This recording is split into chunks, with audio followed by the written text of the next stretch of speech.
नमस्कार। महाविकास आघाड़ी गठबंधन में गद्दाधारी वर्सेस घंटाधारी हिंदुत्व के मुद्दे पर घिरी उद्धव सरकार में एनसीपी सुप्रीमो शरद पवार की गिरफ्तारी होने की चर्चाओं ने हड़कंप मचाकर रख दिया है। भीमा कोरेगांव हिंसा केस में जांच कर रहे न्यायिक जांच आयोग ने एनसीपी सुप्रीमो शरद पवार को सम्मन जारी कर तलब किया है, जिसमें 5 और 6 मई को भीमा कोरेगांव केस की पूछताछ मामले में पेश होने के लिए कहा गया है। इससे पहले भी फरवरी 2022 में एनसीपी प्रमुख शरद पवार को पेश होने के लिए कहा गया था, लेकिन शरद पवार ने हलफनामा दायर करने के लिए न्यायिक जांच आयोग से और वक्त मांगा था एवं जांच की आंच से बचने के लिए एनसीपी प्रमुख शरद पवार की तरफ से तमाम बहाने बनाए गए। लेकिन अब शरद पवार के सारे ड्रामों पर ब्रेक लगता हुआ दिखाई दे रहा है और शरद पवार को गिरफ्तारी का डर सताने वाले सवाल भी महाराष्ट्र की राजनीति में उजागर हो चुके हैं। इसके अलावा शरद पवार द्वारा भीमा कोरेगांव केस में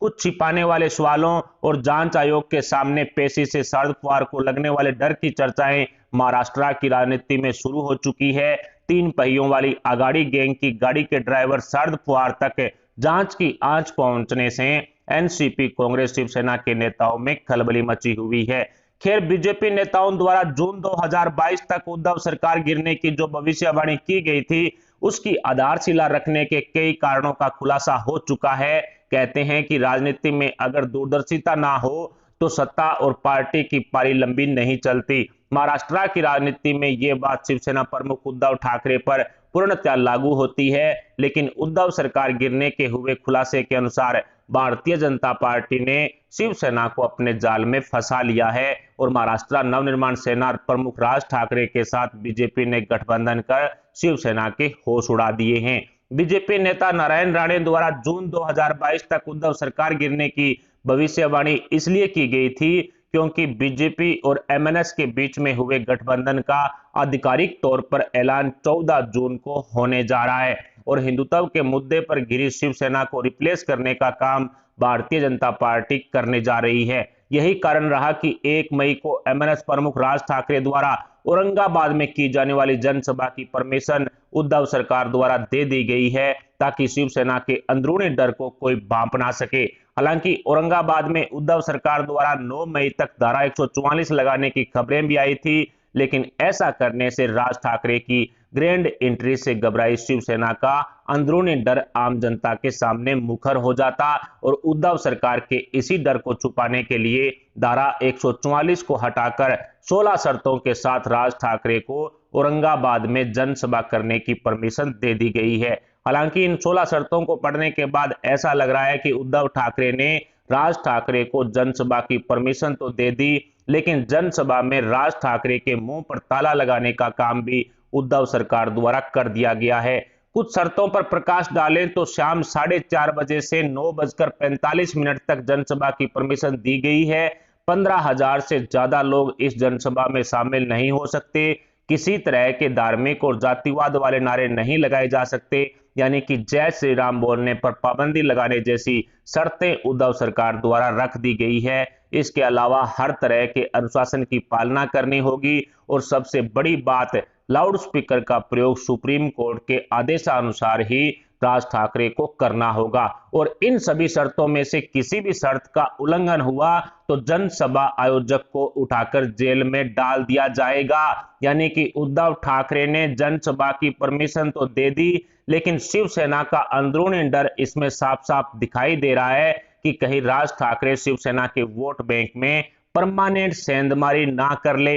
ऐसे में विश्व हिंदू परिषद, आरएसएस जैसे अनेकों हिंदू संगठनों के साथ राज ठाकरे की बैठकों में इस जनसभा को कामयाब करने के लिए रणनीतियां बनाई जा रही है, तो जाहिर सी बात है कि महाराष्ट्र सहित पूरे हिंदुस्तान के अलग अलग क्षेत्रों से लाखों लोगों के औरंगाबाद जनसभा में पहुंचने की आशंका है। ऐसे में एमएनएस प्रमुख राज ठाकरे इस जनसभा को कामयाब करने के लिए क्या करेंगे, ये एक बड़ा सवाल महाराष्ट्र की राजनीति में उठ खड़ा हुआ है। इतना ही नहीं, राज ठाकरे की इस जनसभा को फ्लॉप करने के लिए उद्धव सरकार ने जनसभा आयोजकों और एमएनएस के कार्यकर्ताओं को चिन्हित करने के लिए उनकी कॉन्टैक्ट डिटेल्स भी राज ठाकरे से इस परमिशन के जरिए मांगी है। यानी कि राज ठाकरे के कार्यकर्ताओं को डराने धमकाने का काम उद्धव सरकार द्वारा अभी से शुरू कर दिया गया है ताकि इस जनसभा को पूरी तरह से फ्लॉप बनाया जा सके। लेकिन राज ठाकरे भी हिंदू हृदय सम्राट बाला साहब ठाकरे जी की छवि लिए हुए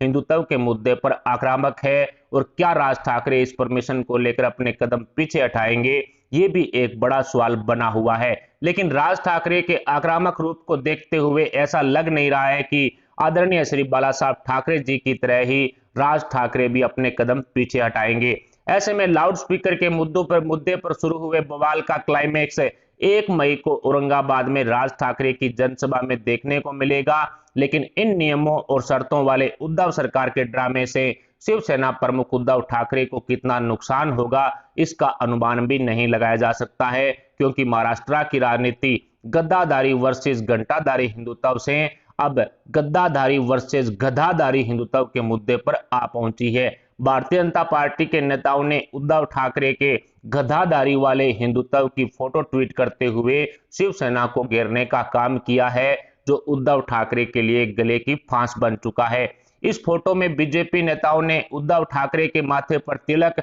और कंधों पर गधा दिखाया है, जिसके मुंह की तरफ कुछ मीडिया वालों के माइक दिखाई दे रहे हैं, और वहीं खड़े हैं शिवसेना के उखाड़ दिया वाले पत्रकार संजय राउत, जो काफी गुस्से में नजर आ रहे हैं। इस फोटो के जरिए बीजेपी ने एक बड़ा संदेश दिया है, जो शिवसेना को चुभ रहा है। ऐसे में यह तो साफ है कि उद्धव सरकार में सुख शांति वाली कोई बात नहीं है, और शायद यही कारण रहा कि निर्दलीय सांसद और विधायक राणा दंपति ने हनुमान चालीसा का पाठ करने की बात कही थी, ताकि उद्धव सरकार को सद्बुद्धि आए। लेकिन हनुमान चालीसा के मुद्दे पर राणा दंपति को राजद्रोह के केस में जेल की सलाखों के पीछे भेज दिया गया था। लेकिन महाविकास अघाड़ी गठबंधन में मचे बवाल ने उद्धव ठाकरे की नींद उड़ाकर रख दी है, क्योंकि शिवसेना प्रमुख उद्धव ठाकरे की सीएम गद्दी पर भी संकट के बादल मंडरा रहे हैं, और जून 2022 तक उद्धव सरकार गिरने का दावा बीजेपी नेताओं द्वारा यूं ही नहीं किया गया है, बल्कि एनसीपी, कांग्रेस, शिवसेना में पड़ी आपसी दरार और भ्रष्टाचार के अनेकों मामलों में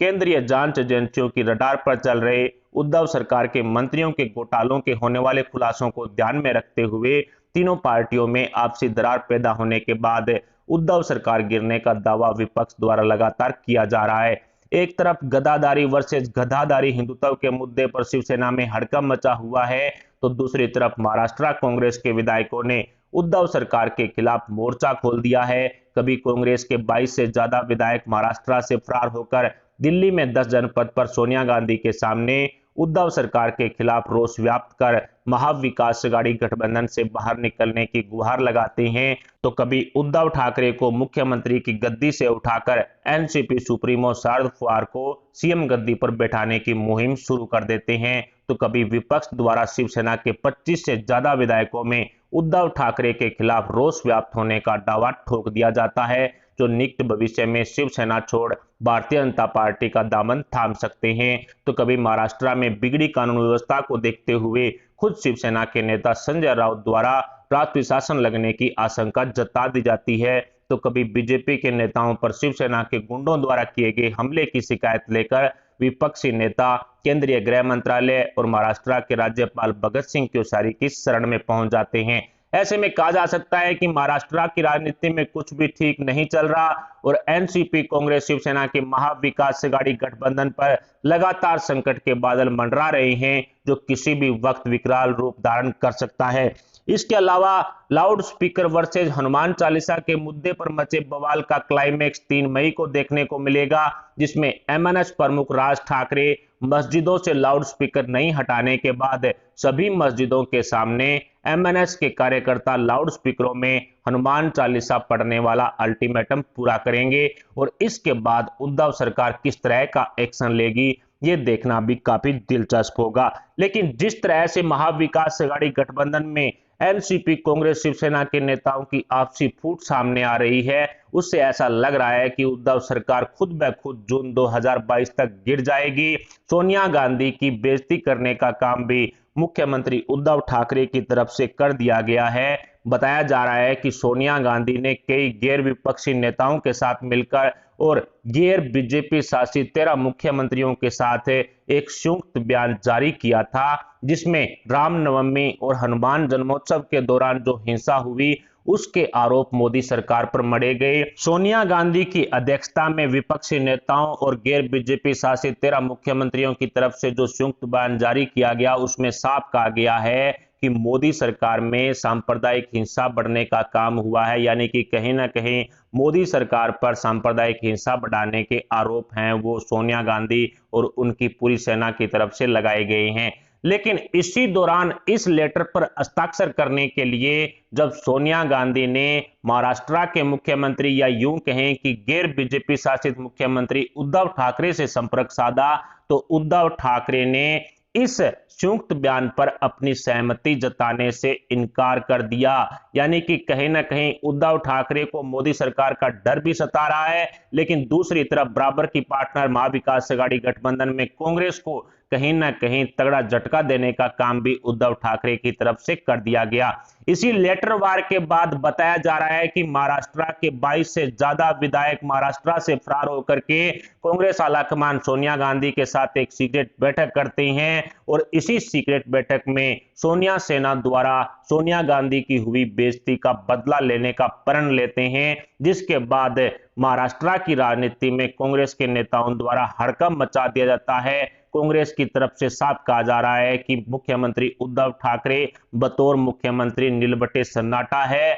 और एनसीपी सुप्रीमो शरद पवार को महाविकास अघाड़ी गठबंधन सरकार का मुख्यमंत्री बनना चाहिए। इस तरह की मुहिम सोनिया सेना द्वारा शुरू कर दी गई है, जिसके बाद महाराष्ट्र की महाविकास अघाड़ी गठबंधन वाली उद्धव सरकार में खलबली मची हुई है। ऐसे में कहा जा सकता है कि सोनिया सेना सोनिया गांधी की हुई बेइज्जती का बदला जरूर लेगी और इसी बदले में उद्धव सरकार गिरने की आशंका जताई जा रही है। इसके साथ ही महाराष्ट्र में बिगड़े कानून व्यवस्था को ध्यान में रखें तो राष्ट्रपति शासन लागू होने की चर्चाएं भी लगातार हो रही है। ऐसे में कहा जा सकता है कि उखाड़ दिया वाले पत्रकार और शिवसेना के बंपू संजय राउत की तरफ से महाराष्ट्र में प्रेसिडेंट रूल लगने की जो आशंका जताई जा रही है, उसमें कहीं ना कहीं दम है। खुद मुख्यमंत्री उद्धव ठाकरे ने राष्ट्रपति शासन लागू होने की आशंका जताई है। इस तरह की बयानबाजी खुद उद्धव ठाकरे कर चुके हैं। ऊपर से एमएनएस प्रमुख राज ठाकरे ने 3 मई को सभी मस्जिदों के सामने लाउड स्पीकरों में हनुमान चालीसा पढ़ने का अल्टीमेटम दे रखा है